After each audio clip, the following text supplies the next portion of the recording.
Scared for Reals. Hey, it's Chris O'Neill. And Adam Perry. All right, we have another franchise, another sequel. Beetlejuice Beetlejuice. 36 years? In the making. So I'll let you dive into it because I know you love this movie. I mean, I enjoyed the first one, but I know it's like one of your favorites. The first one is one of my favorites. I like this movie. I have my issues with it, but I really, really like this movie. I thought it was, unlike other sequels that we've gotten, especially when you think of Ghostbusters and all these other movies with long distances between sequels. I think they did better. As far as like giving us a brand new like original story than those other ones. I don't think. I mean, if I'm going to compare it to Ghostbusters, I don't think it was better than Afterlife, but it was way better than Frozen Empire. Well, that doesn't take much, in my opinion. No, of course, in your opinion. But what I will say again, comparing the two, Frozen Empire and Beetlejuice, is it felt like if you were ever familiar with the Saturday morning cartoons. So Frozen Empire felt very much like the real Ghostbusters. This movie felt very much like the Beetlejuice cartoon on Saturday mornings, which I thought was really cool and fun. Before we go further, we always forget to do this, Adam, at the beginning. Subscribe to us on YouTube so you never miss an episode. Whenever you log in to your account, you'll get the notification that we have something new up there. And yeah, follow us on social media. We're on X, Instagram, Facebook, @Scared for Reals. Alrighty. So continue your thoughts. I just wanted to get that out there because that's important. It felt like a Saturday morning cartoon. It had the vibe of the Saturday morning cartoon, right. Especially with the relationship between Lydia and Beetlejuice in this movie, with them kind of teaming up and running around the afterlife world to save Lydia's daughter. I'm gonna say Michael Keaton was a powerhouse in this movie. He really brought it, and you could tell he was really enjoying doing this role again. Every time he was on screen, he was just fantastic. Surprise performance from me personally, because we didn't see much of her in the trailers and in the promotion. Catherine O'Hara. She always her return as Mrs. Dietz, and every time again she was on screen, it was you were locked into her character and what she was doing. She was fantastic. I thought Winona Ryder fell a little flat, personally. Yeah. Jenna Ortega was really good for what she was supposed to do. Right. Story wise, I got my issues with the story. One thing, again, I just want to put a spoiler alert out there. I know it's kind of obvious, but we don't want to assume, Adam. No. So, spoiler alert: we are going to talk about this film from start to finish. So, go ahead, Adam. Story wise, you had a couple different storylines going here, and then couple that we have several, but go ahead. At least what, 3? 4, maybe 3. And one kind of blends both. 3. 2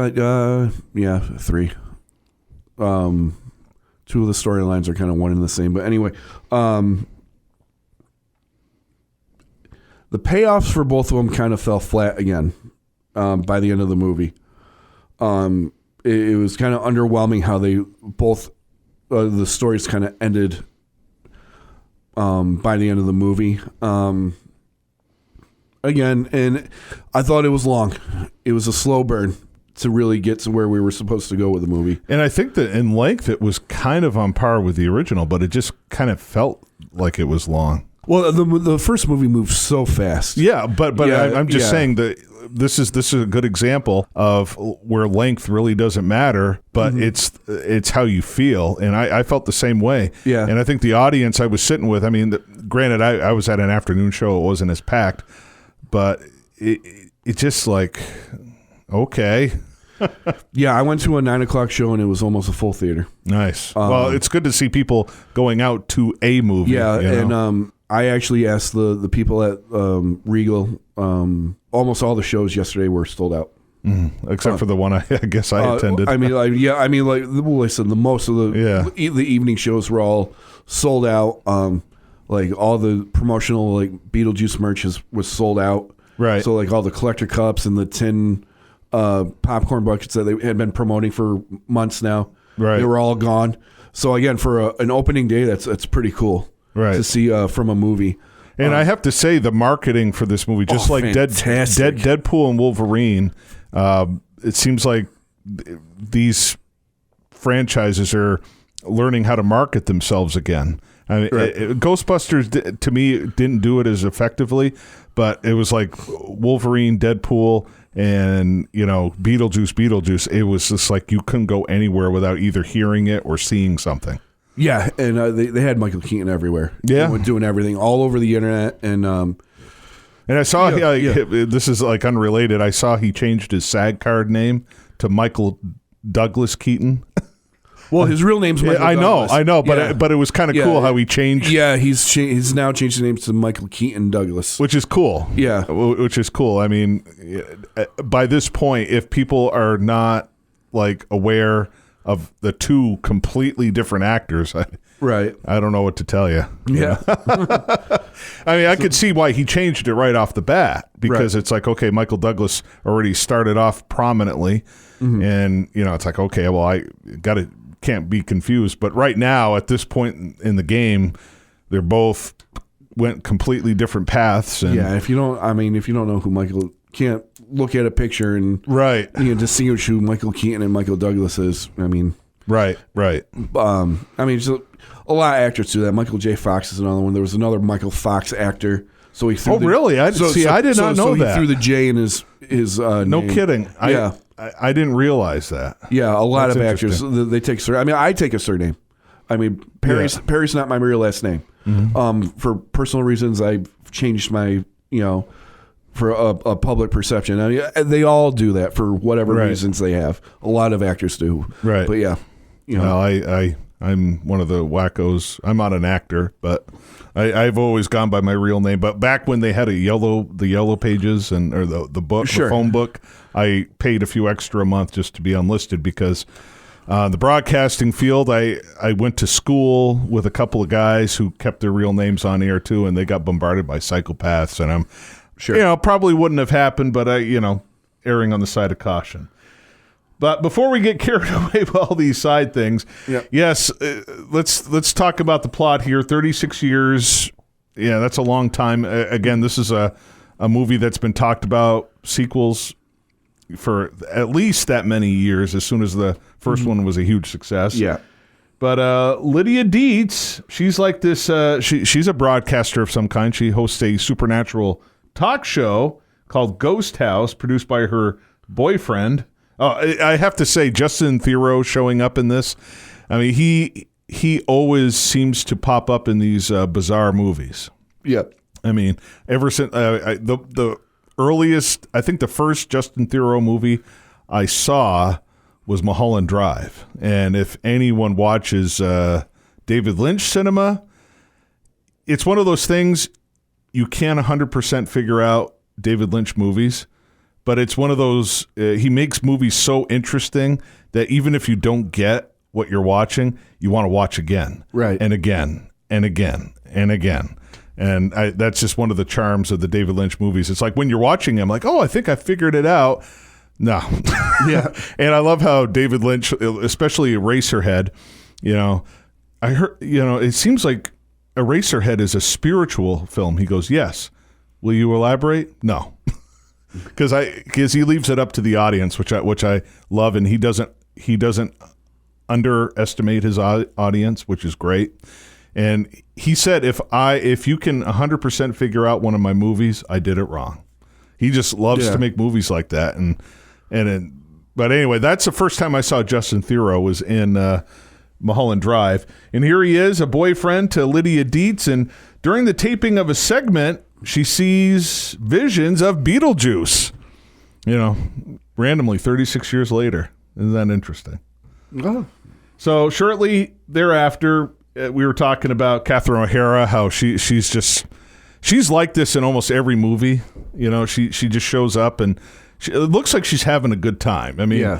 We were talking about like comedies where, especially the horror comedies where you have someone play it serious and then having someone play it like like they're having fun. But it's like Michael Keaton and Catherine O'Hara seemed like they were the only two having a good time. Yeah.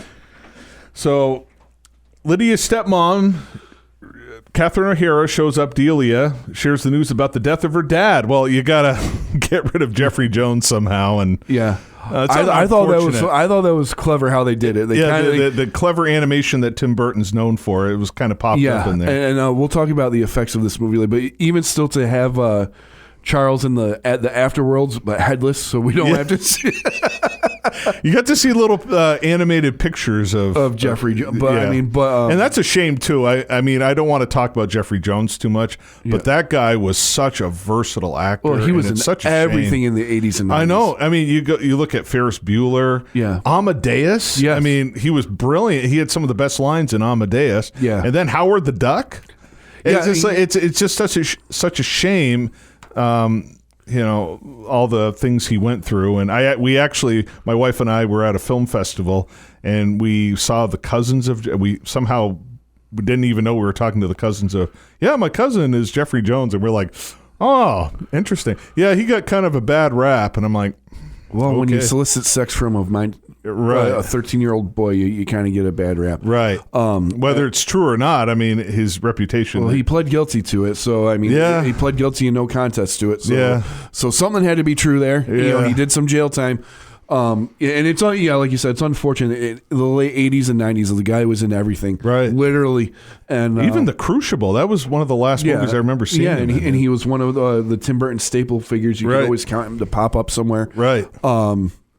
But for the Charles Dietz character, I thought they handled it really well. Yeah. Obviously, you have to handle we it do lightly. see some images of Jeffrey Jones, but I mean that's the character. Right. You got to separate the art. But again, having him just kind of bumbling around the afterlife. Yeah, that was kind of funny. Hilarious. The blood splurting out whenever he sat down. Yeah.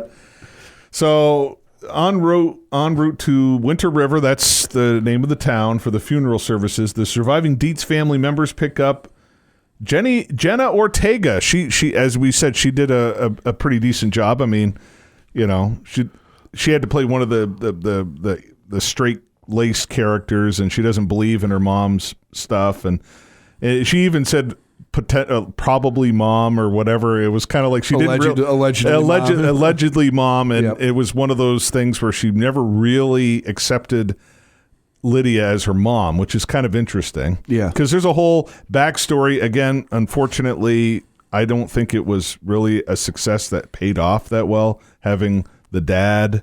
I mean, they kind of like throw it in there and they don't really do much with it until like the end of the underworld sequence, and it was just kind of a rushed idea that really wasn't fully developed. You don't really get the idea of how much she actually loved her dad. Mm-hmm. It's just her expressive,ness, and I don't want to talk about it, and blah blah blah blah, and I don't know. They do create that there's a tension there between Lydia and well, and again, as I mentioned to you off air, I really thought the dynamic of the mother-daughter thing was awesome. Yeah, and I really thought that should have been the main focus, and it seemed like it was a focus near the end, mm-hmm. but it was kind of a mess, and that's what I thought of Beetlejuice. Again, I wasn't 100% excited about going in the first place, but I do love Tim Burton's sets, and he does have a creative mind.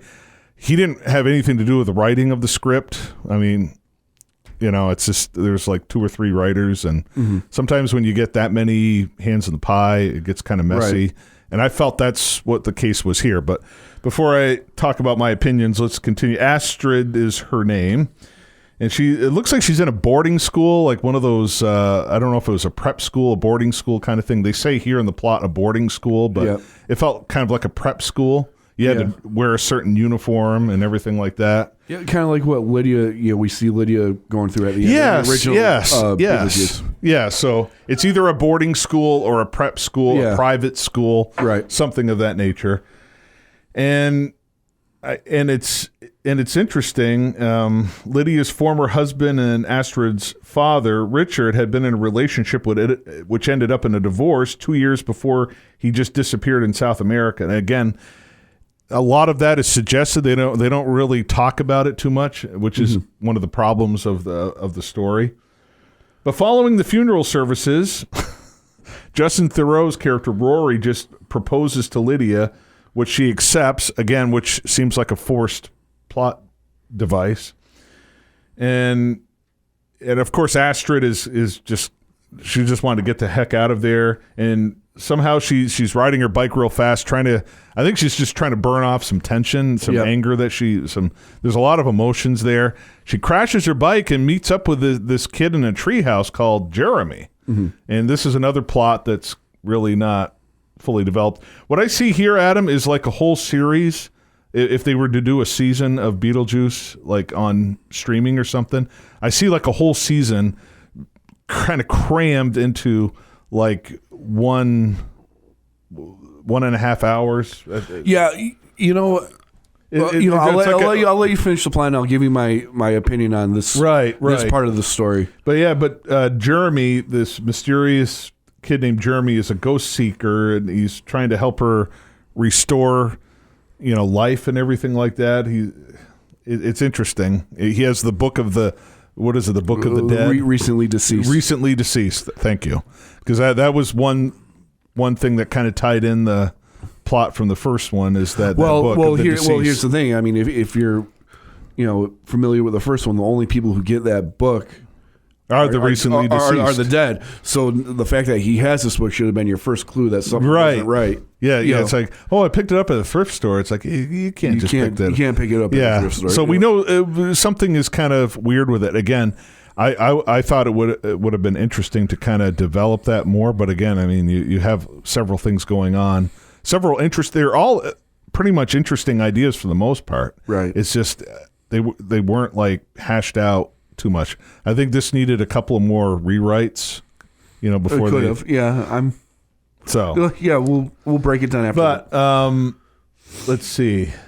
So Jeremy invites her over prior to the wedding. It's, by the way, Halloween night, which is kind of cool. Yeah, I mean, that part is cool. I mean, let's get married on Halloween night. I mean, that's, if like, I know you and your wife are like really into the horror, so that's kind of like a cool night to get married. My wife would not like that so much. And I'm not like a diehard horror fan where I don't have to get married on Halloween, but it is cool in the movie concept, It never works out, does it? It didn't work out. No. It didn't work out on The Crow. They got killed. Yeah. This one, a couple of them got killed. Yeah. So I don't know. So I don't know what that means. Don't get married on Halloween. Well, yeah. I think there's a lot of things that are not right in this movie. Performing seances is probably not the best idea either. And dabbling with the afterlife is not something you mess around with. That's what I get out of all these movies is like, don't mess around with the dead. Leave the dead alone. Yeah. So she kisses Jeremy because she's attracted him, and of course we find out he's manipulating her. Yeah. And like kiss, and they both kind of float above the ground, and she realizes this isn't right, and he's dead, and he's seeking her help.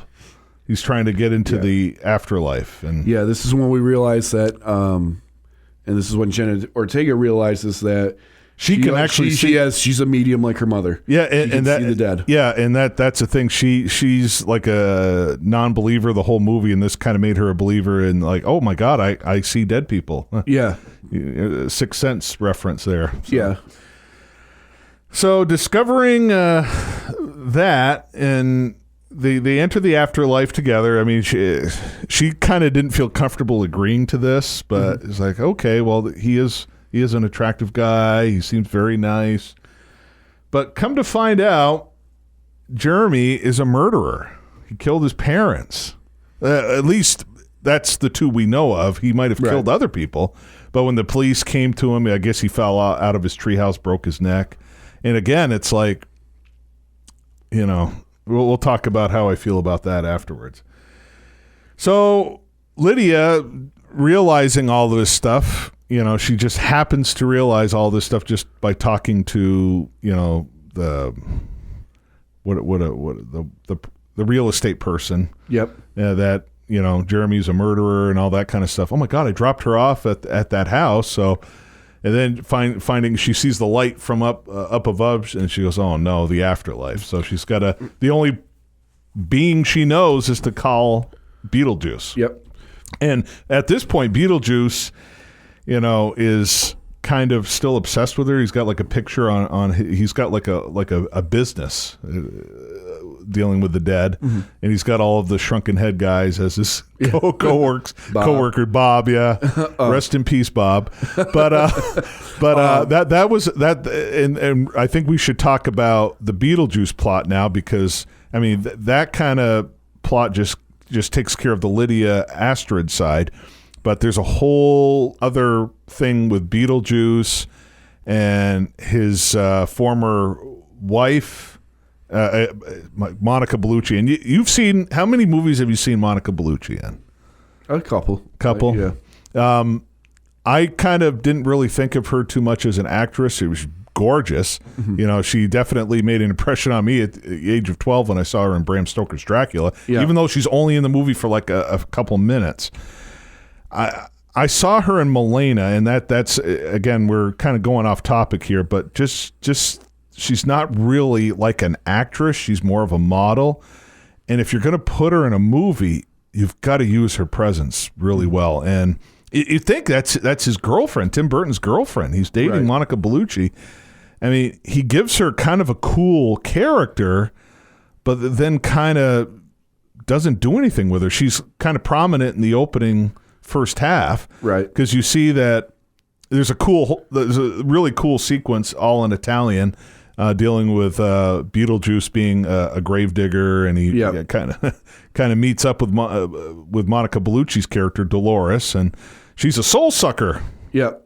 Soul sucking cult. You don't really know the name of the cult, but that's interesting. So he cuts her in half and into pieces, which is kind of twisted. Yeah.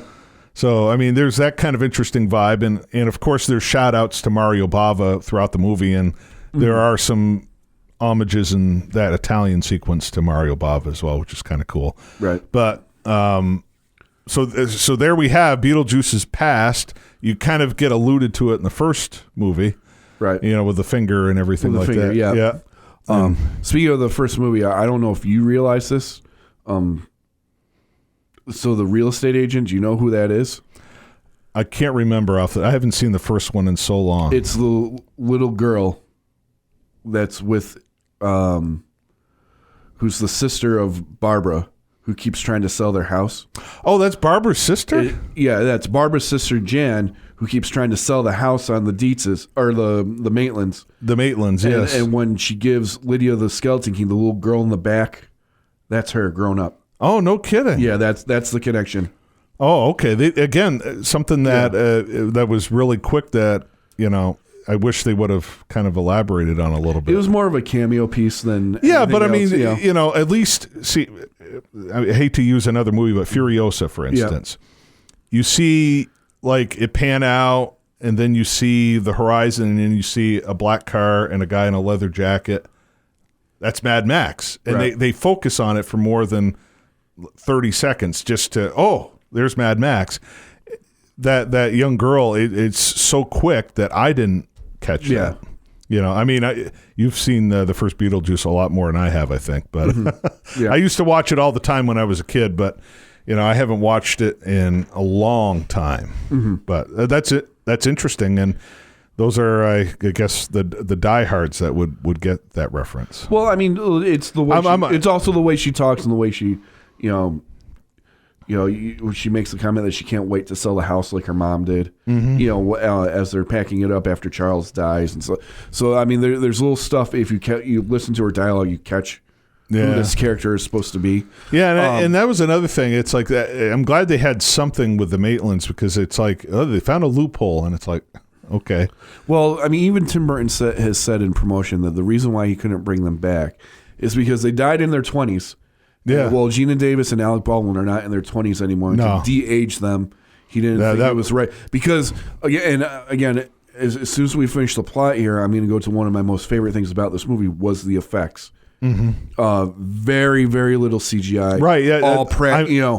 I immediately thought of you when I was watching that movie. So Beetlejuice is trying to keep himself away from his ex, who's out to find him. She's put a bounty out and everything like that. And Willem Dafoe, talk about a guy who crushes it every time. Right. When Willem Dafoe shows up, that he's going to have a good time as well. Right. And again, he didn't take it seriously. He was like this actor who was like a method actor who was thought he was a cop. He wasn't a cop. And I love how a woman with a bullet in her chest, "You're not a cop. Thank you." So, I mean, there are, again, some cool sequences. And I mean, God, we could have had a whole movie with his character, and it would have been a lot of fun to watch. Right. So let's go back to the Lydia plot line, because she has consented to the marriage. And Beetlejuice and Lydia, they're transported into the afterlife train station. They try to stop Astrid from boarding the Soul Train. And all this is happening. Astrid does kind of see a glimpse of her dad down there. With all these creatures like piranhas like over him, killing him. Yep. So I like the Soul Train thing was not a. I wish there was a better payoff for that, because it was kind of cool to allude to the 70s movie, but it would have been. Again, it belonged in a different movie. I think it was just kind of out of place. Again, if this is where I go back to, it felt more like the Saturday morning cartoon. If you're familiar with the Saturday morning cartoon, something like this fits. It's just something.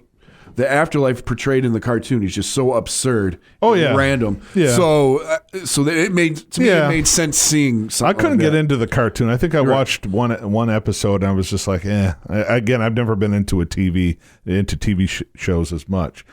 I mean, it was just my generation growing up. We're only a few years difference between. We're a few years difference, but I saw the real Ghostbusters cartoon and the Beetlejuice cartoon before I ever saw the movies. Okay. So like I was exposed to that first, before seeing the actual movies. Gotcha. I guess I got spoiled then. I saw the movies first. Right.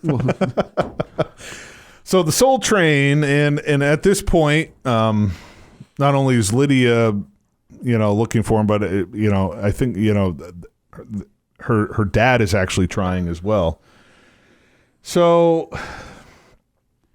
And Jeremy gets a pass to go back to the living, because at this point he's switched souls with Astrid, which again is he tricks her to reading out a cantation in the book of the recently deceased, which and she doesn't really read the fine print, but she's basically agreeing to switch bodies, if you will, to switch souls souls, because it's like the body thing doesn't really work because female male, but. He gets, at this point, Beetlejuice has agreed to help Lydia only if they marry. Right. So he's yet again trying to dupe her into doing something she really doesn't want to do, but her priority is trying to get her daughter out of there. Mm-hmm. You know what I mean? So at this point in the game, Jeremy gets a pass, but he has to get on it, but real quick. So he checks out, but it's actually Beetlejuice and sends him right down to burn into I thought that was one of the funnier scenes. That was interesting. It was a good way to get rid of that plot, you know? So now we mentioned that Astrid notices one of the station's employees as, the dad, and he goes and it was kind of thrown in there, but you do get a little bit of elements of a relationship there, and he rescues both of them, and they're able to get back out of there. But at this point, Delia is trying to do some sort of communication with her dead husband Charles, and she thinks she's getting some devenom snakes, and they both bite her, and then she's dead. And again, that sequence of Catherine O'Hara, it doesn't belong in the movie, but she is so entertaining. Yeah, she is so entertaining. Her, Willem Dafoe are both, like, when they show up in a movie, you know they're gonna have a lot of fun. You know. And at this point, Lydia and Astrid arrive as Rory waits at the altar.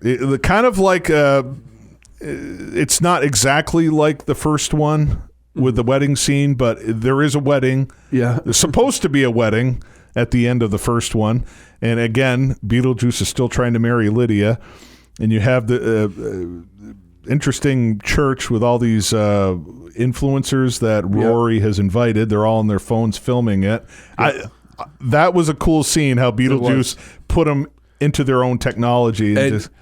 And I'll say, again, because we're going to get into effects, if you want perfect execution of CGI, this is it. The whole the majority of the movie is practical effects, but when you find something that you literally can't do physically, this is where CGI works.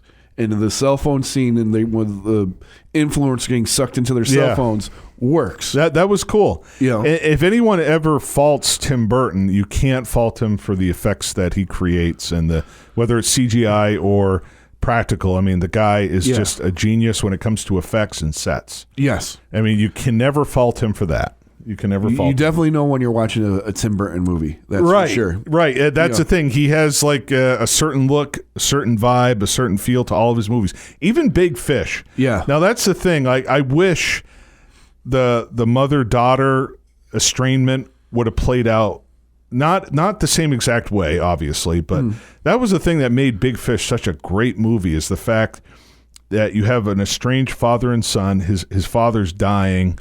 And it's just such a powerful story of trying to reconnect with father and son.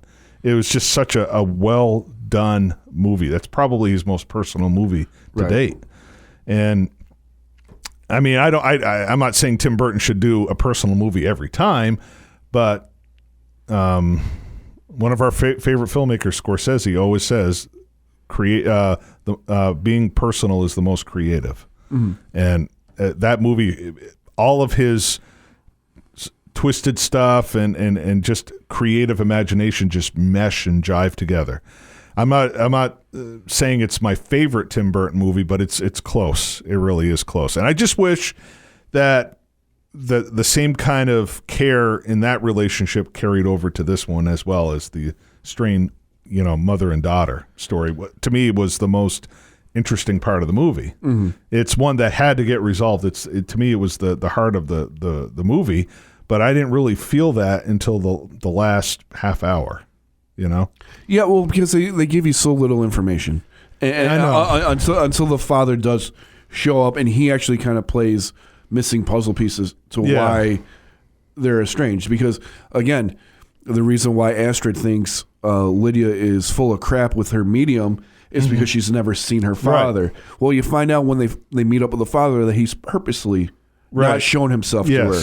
Yes. So he's quietly watching them. Yeah. So I mean, so it's a missing puzzle piece. It's a missing puzzle piece, but again, it's not fleshed out in a way that really grips you emotionally, though. Right. That's the thing. The movie misses the heart.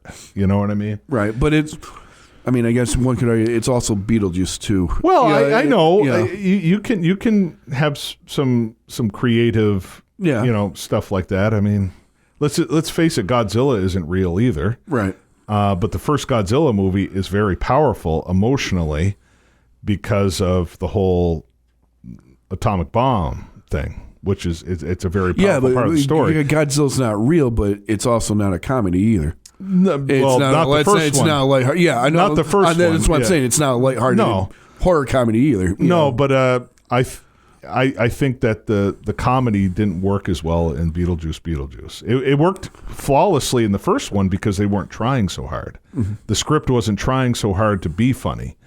It just was. Right. You know what I mean? It just felt more natural, whereas the comedy in Beetlejuice feels kind of out of place. It just. I think it fits in the world that it's supposed to be in. Maybe just times have changed, but let's finish the plot. Yeah. Lydia at the after all of this, at this point, you have to get rid of Dolores somehow. So she shows up at the wedding to try to kill Beetlejuice, and her and Rory end up getting eaten by the sand creature. Yep. And then everyone goes to where they're supposed to go. Delia, meets up with Charles in the afterlife, and everything is good with their world. And the most important thing is Lydia and Astrid rekindle their relationship as mother-daughter. Again, it would have been cooler if it just ended on that one rather than a dream sequence where she has a baby Beetlejuice, which is kind of interesting. Right. Again, there's a lot of interesting ideas, but it just doesn't seem to be in step with the story. It was kind of something that could have been good in a different, if they were like, they could have made at least 4 or 5 movies out of the stuff that they presented in one movie. You know what I mean? It just, you had some interesting stuff. It just wasn't fleshed out. Mm-hmm. It just was not fleshed out. And to me, you have too many plots going on. It becomes a mess, and it doesn't have a focus. And again, it's supposed to be fun. Right.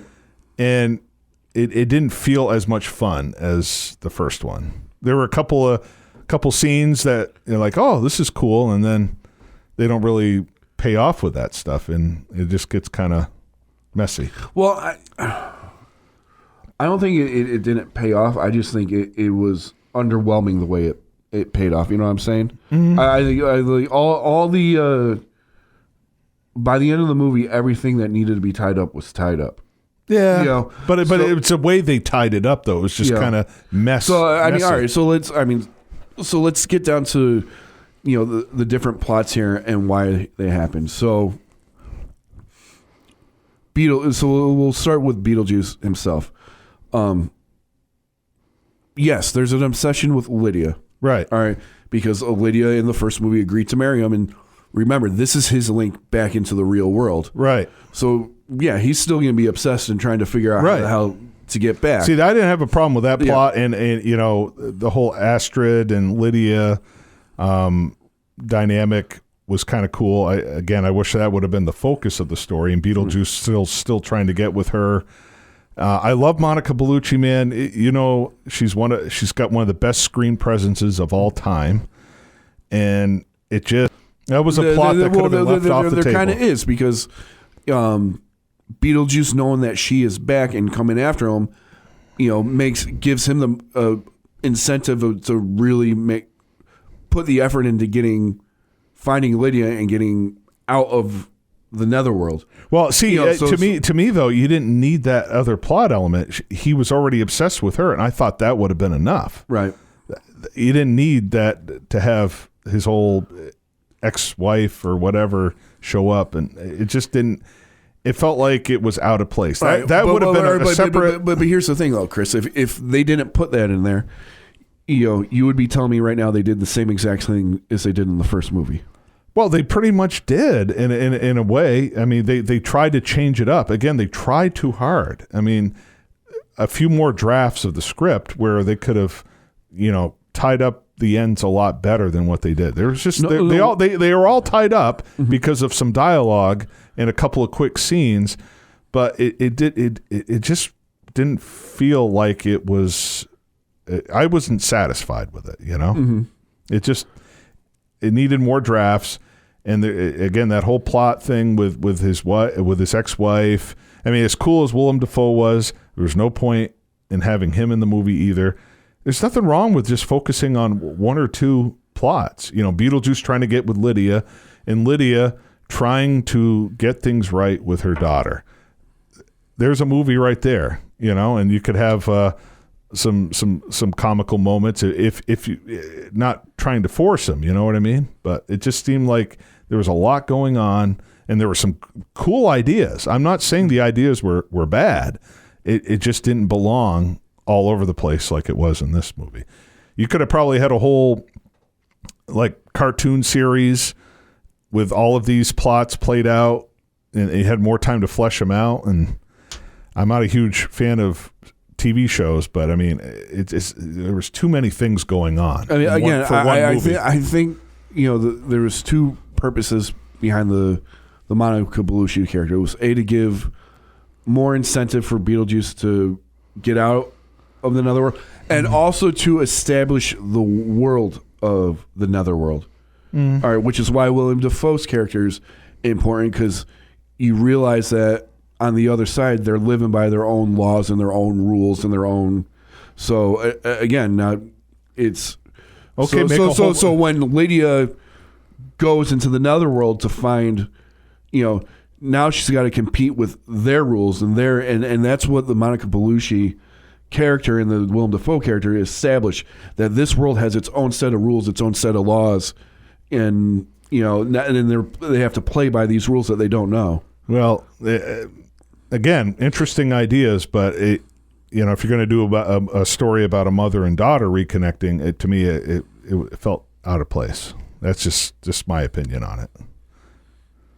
But I mean, the movie's called Beetlejuice, not Lydia and Astrid. Well, I know, and that's what I mean. They could have had like 2 or 3 separate movies here. It just, either do more of a focus on Beetlejuice's obsession of getting out of the world, and maybe just have one movie about that and another movie about something else. It's just there's so many ideas, and none of them were thought out 100%.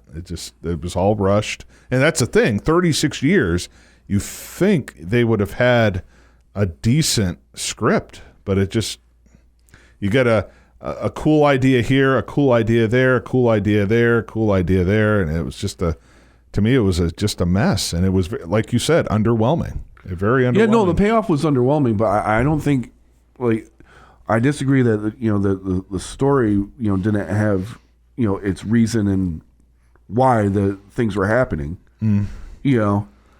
Well, we're not going to convince each other, and I it's just, you'll either go with the story like Adam and have some fun with it, and again, there were a couple of scenes where I thought this is cool, but some of the cool scenes that I saw didn't belong. It just didn't feel part of the story, and I thought the main story between a daughter and a mom reconnecting were kind of cool. It could have completely made it a different movie, not a Beetlejuice movie, but just make a story about a mom and a daughter reconnecting. You could make a goth story about that. I mean, Tim Burton is so creative; he could do thousands of different ideas. But I just wish it was more focused. But again, you can't fault for the effects. And it was so cool to actually see practical effects in a day and age 90% where of everything is all CGI now. There's just too many examples to name. The Planet of the Apes movie was all CGI, and it was a lot of artificial stuff in Furiosa, and that was another thing. George Miller completely blew everyone away with Fury Road when 2% of the movie was CGI and the rest were all practical effects. It's like, what changed? Yeah. Budget. Well, budget, but you still pay a lot of money for some of those effects. Yeah. Like Scorsese, the reason why The Irishman cost $200-something million was using the de-aging stuff. Mm-hmm. And they literally had to, the guy who played the villain in Furiosa died a few years before. They inserted that guy's face on there. We see it more and more now. Alien Romulus, I talked about it. Ian Holm. I'm glad his family got paid pretty good, but it's just the CGI is not as cheap as everyone thinks. Mm-hmm. Just use practical effects. Well, I mean, again, this in. But anyways, it was one of the big promotional things. Tim Burton did a great job using practical effects, yes. and the very little CGI he did use, it was used effectively. And the guy is so creative with that. And some of this was filmed in Vermont. Did you know that? I do know that because I almost went and visited the set. Now, I'm trying to find exactly where in Vermont. I'm blanking at this moment. East something. It was like East Borough or East something. It's about 2 hours away from East Corinth, Vermont. Yes, about that 2 was hours where away. all of the outdoor scenes were filmed. No, that's where the Dietz's house was. Yeah. Well, the exterior filming took place in East Corinth, Vermont. Yep. Which is the original movie's outdoor scenes. Yeah, I was gonna go visit the set, and it was happened to be the week that they struck the set, so you couldn't get there to visit it. But, yeah. But had I gone a week before, that would have been the last week Tim Burton, Catherine O'Hara, and Winona Ryder would have been there. Yeah. So filming resumed in Melrose, Massachusetts, November 16th of last year, and wrapped in Vermont on November 30th of last year. Yeah. And I had some of my friends share some pictures of it, which was kind of cool. Yeah. On social media, having Tim Burton in Vermont, that would have been kind of cool. Yep. Imagine just walking, hey, it's Monica Bellucci. Oh my God. I'm a fan of hers. So yeah. But how about the Danny DeVito cameo? All right. It was okay. Yeah. Again, it was like, oh, cool, Danny DeVito, and it was interesting. Right. But again, that belonged in a different movie, I thought. So no, it brought in the character of Beetlejuice's wife, ex-wife. Yeah. Again, I thought that would have been introduced her. It would have been good for like a different Beetlejuice movie. If you're going to keep making Beetlejuice sequels, hey, make a whole movie about how his ex-wife is trying to get him. Mm-hmm. That would have been cool. Nothing wrong with that. The whole movie, she's trying to get him, and you get to see the cool underworld and everything. But if you want to, try to finish off the whole Lydia Beetlejuice storyline, which I thought it was wrapped up brilliantly in the first movie myself, you didn't need to have a. It's just my opinion. It was done so well the first time. You don't really need a sequel to this one. That was just my opinion. I never really wanted a sequel. Well, you never wanted a sequel to anything. Well, no, there's certain, like the Street Fighter movies were fun, and Zatoichi, that was a cool franchise. You got like 25 different Zatoichi movies, and Shaw Brothers, you could probably like say most of those movies have similar plots, but I mean, it's the way they're filmed, and Beetlejuice was, to me, a good one-time movie because it's just, you're not going to strike gold again, in my opinion. Well, I mean, sequels rarely do. Oh, I know. Yeah, and that's unfortunately, this one, with all of the time they had, if you're going to make it good. I mean, I thought it was good. Well, I'm just going by my opinion here. Yeah. I mean, I know you liked it, and I'm not trying to knock it. I'm not trying to knock your opinion either. I was hoping that they'd actually make it more interesting. And again, a lot of cool ideas, but it was just a mess the way it was presented on screen.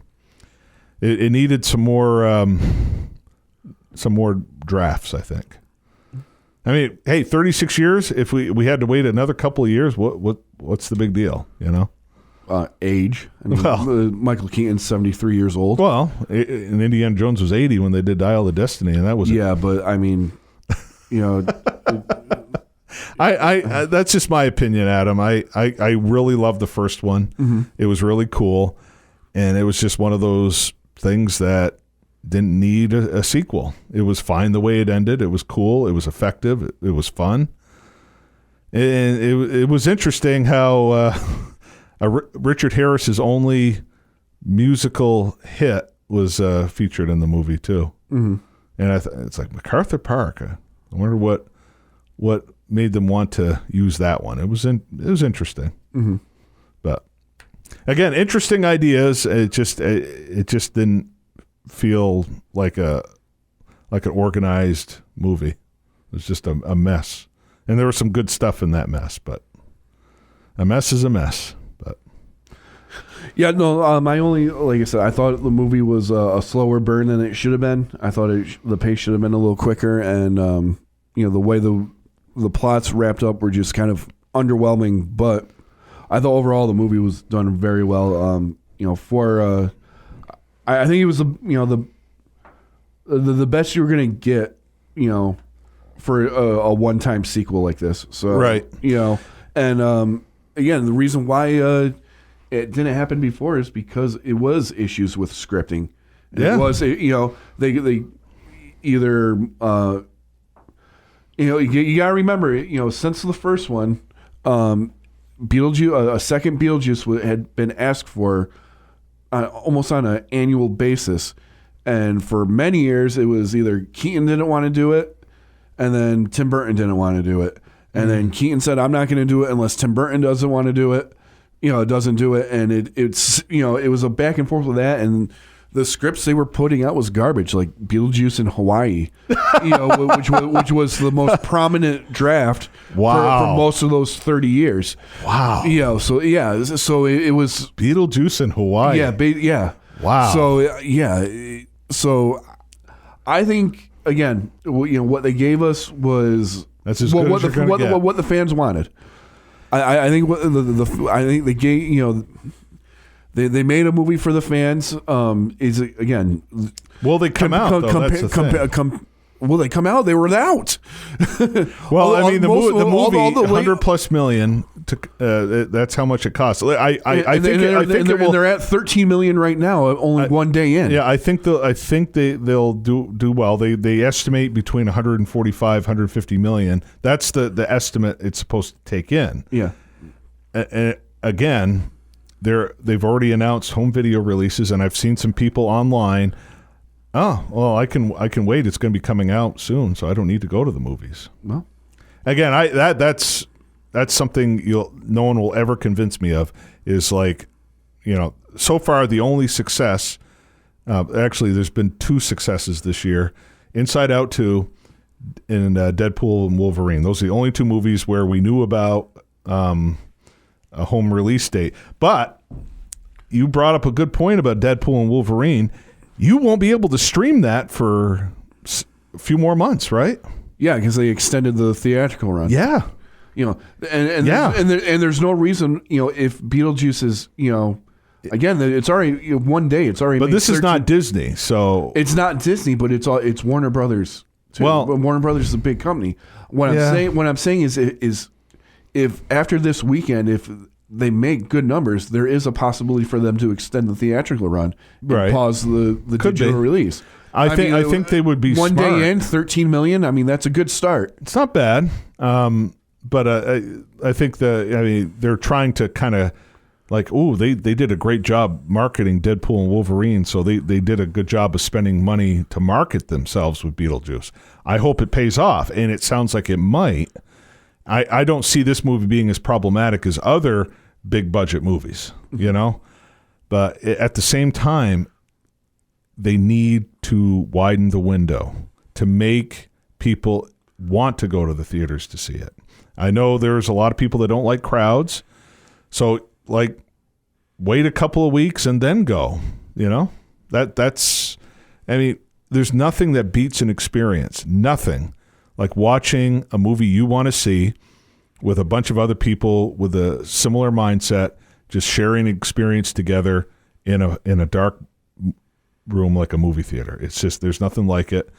There's all sorts of emotions that everyone shares, and it's just a great experience. You can't beat that. You can't do it. It's great watching a movie at home. I mean, I have over 3,000 movies at home. I watch them and I enjoy it, but it's just something special about seeing it on the big screen. And if Hollywood wants to put movies in theaters, which they want to do, it seems still, then do it the way you did back in the 80s and 90s. Try that formula again. See if it works. Right now, I think they're kind of testing it on Deadpool and Wolverine, and it seems to be paying off. You can't do that for every movie. Let's face it, not every movie is going to gross $1 billion. But if you got a movie that $150 million it costs to make, even if only you end up making 50 to 60 million of that. It's a lot better than maybe making 20 or 30 million, right? Mm-hmm. Yeah. So we'll see how. I think Beetlejuice will do a lot better than Horizon and an American Saga. Yeah, no, they're definitely going to exceed their budget, making their money back. I mean, yeah, because we got to take into account the worldwide box office gross too. And the thing is, like I said last night, I was in a packed theater. I asked the people at Regal Cinema what the crowds were like. Yeah, all the evening shows were sold out, including the late 10 o'clock one. That's good. So I mean, and again, all the merch that the special merch that Regal was given was sold out. Good. So like, I mean, they're not buying it. I'm a movie fan, and I like seeing people get excited about movies. And last summer, I'm telling you, man, it was great seeing 2 original movies grossing like almost $3 billion between the 2 of them. That was something. Again, it was maybe a once in a lifetime thing, but it was great. And I'd love to see more original movies do that. And I'm getting kind of burnt out with the sequels, the franchises. Alien Romulus was not bad, but you and I talk about Alien. And I'm not a huge Alien fan, but I love Alien and Aliens. Those are some of the best movie sequel that you'll ever see. Right. But I mean, Beetlejuice, again, for me, some good moments. I love Monica Bellucci, but she didn't need to be in this one. Could they have made a third one following Beetlejuice in the Underground? Maybe that would have been interesting. Maybe not. But the script was a lot better than Beetlejuice Goes to Hawaii. Yeah. I think we could both agree on that one. Yeah, I mean, I never read the script for that was going around. I just know that was the plot. That was the. Yeah, like I said, to me the movie was way slower than I expected it would be. Even though the tie-ins, with the plots at the end, they did it effectively. It was just underwhelming. Yeah. Again, I think this is one of Tim Burton's better movies he's had in years. It's been a long time. It's been a long time since he's had a really good. I'm trying to think of the last real good movie. I think maybe Big Fish, in my opinion, was the last real good movie he had. Yeah. And man, oh man, that's a movie. If you're a Tim Burton fan, that's a movie to revisit right there. It's just it's the only Tim Burton movie that made me exclaim like Seinfeld, "What is this watery discharge?" Yeah, it's a very emotional movie. It's very powerful. You've got the late great Albert Finney as well. So, but I'm trying to think. I mean, he hasn't had a good movie since then, has he? Yeah, they've kind of. It's a shame because Tim Burton is so creative. Yeah. But I'll say, to me, Michael Keaton was just an absolute powerhouse in this movie. Every time he's on screen, he's fantastic. And the big surprise for me personally was Catherine O'Hara bringing it again. See, I'm not surprised about that because Catherine O'Hara is always been one of those great character actors. She is yeah, I agree. But again, just from perception and watching the trailers for the build, they gave you nothing on what she was supposed to. So again, when I seeing how prominent she was in the movie and what it was surprising and it was awesome and it was, done very well. And then again, putting that in the hands of Catherine O'Hara just made it that much better. So right. Yeah, I'm looking at Tim Burton's director filmography. Yeah, Charlie and the Chocolate Factory, Corpse Bride, Sweeney Todd. Actually, that was Sweeney above Todd average. Wasn't bad. Corpse Bride was a big one. I wanted to like Corpse Bride a lot more, but the visuals were stunning. Yeah, Corpse Bride was huge. Sweeney Todd was really good, actually. Sweeney Todd wasn't bad. Alice in Wonderland, Dark Shadows. Dark Shadows was a huge flop. Frankenweenie was a big disappointment for me. And then Big Eyes, again, interesting ideas, but kind of fell flat. Miss Peregrine's Home for Peculiar Children. Dumbo. Yeah. Yeah, Michael Keaton again. Dumbo. Yeah. He said him coming back for this was his apology for Dumbo. Well, yeah. I will say that Beetlejuice is better than Dumbo, and it's better than Miss Peregrine, Big Eyes, Frankenweenie, Dark Shadows, Alice in Wonderland. But Sweeney Todd is actually his last real satisfying movie, in my opinion. So, yeah, I mean, again, do you agree with Adam, or do you agree with me, or do you disagree with both of us and think it's one of the best movies? Well, we won't know until you comment. Tell us what you think about Beetlejuice. So, and I hope this relationship with Tim Burton and Monica Bellucci lasts. Maybe she'll be amused. Maybe she'll get a great screen presence back again, because it's been a long time that she's had a decent role as well. Yeah, I also think it's worth noting that, like, unless the studio decides otherwise, this is the last time you're going to see Michael Keaton and Tim Burton doing a Beetlejuice movie. Right. So, I mean, if this is their way to go out with that, I mean, to me, there are worse ways. They did the best they could. You know, honestly, Beetlejuice Goes to Hawaii would have probably been a lot worse. You know, I'm just saying, because they've both been vocal in that there's not going to be a Beetlejuice 3, at least with them. So it's, you know, but so for some fan service and for a farewell to the character, I think they did the best they possibly could. And if you kind of wondering why I brag about Monica Bellucci so much, you got to watch movies outside of Hollywood, because unfortunately in Hollywood she's not like a powerhouse actress like Cate Blanchett or anything like that. You've got a good director really knows how to use her presence wisely. I mean, Milena is probably the movie that'll be her signature role, and then she was in Irreversible with her then husband Vincent Cassel. Very brutal movie. That's one thing. She takes a beating pretty well in her movies for the most part. You know, in this one, she hacked to pieces and staples them back together. Leonard Maltin once noted about Monica Bellucci that no one has ever taken a beating better than her than perhaps Marlon Brando.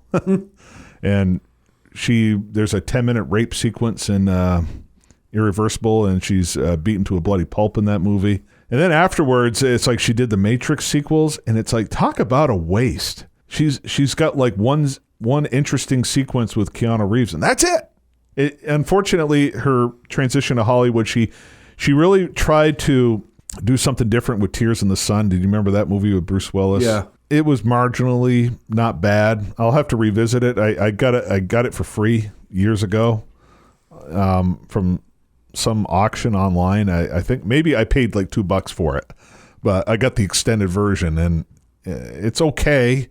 But she kind of is out of place in that movie, trying to do a serious performance. So I mean, as far as performance wise, she's not like that good. But if a good director knows how to use her presence, then she'll be unforgettable in a movie. That's for sure. And Milena, and I don't know if she'll ever top that, but maybe Tim Burton right now is thinking of or creating a way to use her effectively in a movie. I hope so, because cinema needs more Monica Bellucci. I gave it 2 stars. What did you give it? I gave it 3.5. 3.5. Wow. This is something I'll watch again. I mean, the first one is a near perfect for me. I think I rated that one for like 4.5 or something like that. Wow. So this one, again, it falls into the typical sequel category where it doesn't come close to the original, but still, it was decent enough for me to that I'll revisit again in a couple times after that. Gotcha. So let us know what you thought of Beetlejuice playing in theaters, and comment below. Subscribe so you don't miss an episode, and reach out to us on Facebook, Instagram, and X. Our handle is at Scared for Reels. We'll see you next time on Scared for Reels.